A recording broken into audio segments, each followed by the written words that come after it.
আমাদের কোনো সমস্যা নাই, আমরা অবশ্যই 7টার মধ্যে বা চেষ্টা করবো, আরও আগে চেষ্টা করব। এবং আমাদের প্রায় কাজ শেষ হয়ে গেছে বলতে পারছে। আমার মনে হয় একটু নাও লাগতে পারে, তবু আমরা একটা ম্যাক্সিমাম টাইম দিয়েছি, কারণ বারে টাইম দিয়েছি, সেটা চেঞ্জ করতে হয়েছে।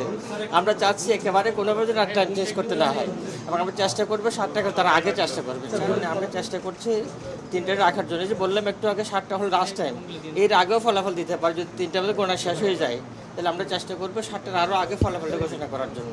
স্যার, ফলাফল গণনা কি শেষ পর্যায়ে? শেষ পর্যায়ে, একেবারে শেষ পর্যায়ে, একবার শেষ পর্যায়ে। তো মেইন কথা হচ্ছে আমরা প্রশাসন চেষ্টা করছি। আমরা শুধু ওইটুকু দুঃখ প্রকাশ করছি সময়ের জন্য। এই কারণে আমরা প্রথমে সিদ্ধান্ত ছিল হচ্ছে মেশিনে গোনার জন্য, কিন্তু যেহেতু একটা বিশেষ ছাত্রদের পক্ষ থেকে দাবি হয়েছে যে সেটা যেন আমরা ম্যানুয়ালি করি, মেশিনে না করি, সেজন্য হচ্ছে আপনি চিন্তা করেন এতগুলো ভোট, এতগুলো হল, প্রত্যেকটা ম্যানুয়ালি গণনা কত কষ্টের কাজ। এবং আপনারা হয়তো জেনেছেন শিক্ষকরা কন্টিনিউয়াস কাজ করতে গিয়ে তারা অসুস্থ হয়ে পড়েছেন, তারা পোলিং এজেন্টে তারা অসুস্থ হয়ে পড়েছেন, কারণ দিন রাত ঘুম নাই, এই কাজ করতে হচ্ছে। সুতরাং আমি শুধু এইটুকু রিকোয়েস্ট করবো সবাইকে ধৈর্য ধারণ করেন, আমাদের চেষ্টার কোনো ত্রুটি নাই, এবং আমরা সম্পূর্ণ নিরপেক্ষ এবং স্বচ্ছতার সাথে ফলাফলটা দেওয়ার জন্য একটু সময় লাগতেছে।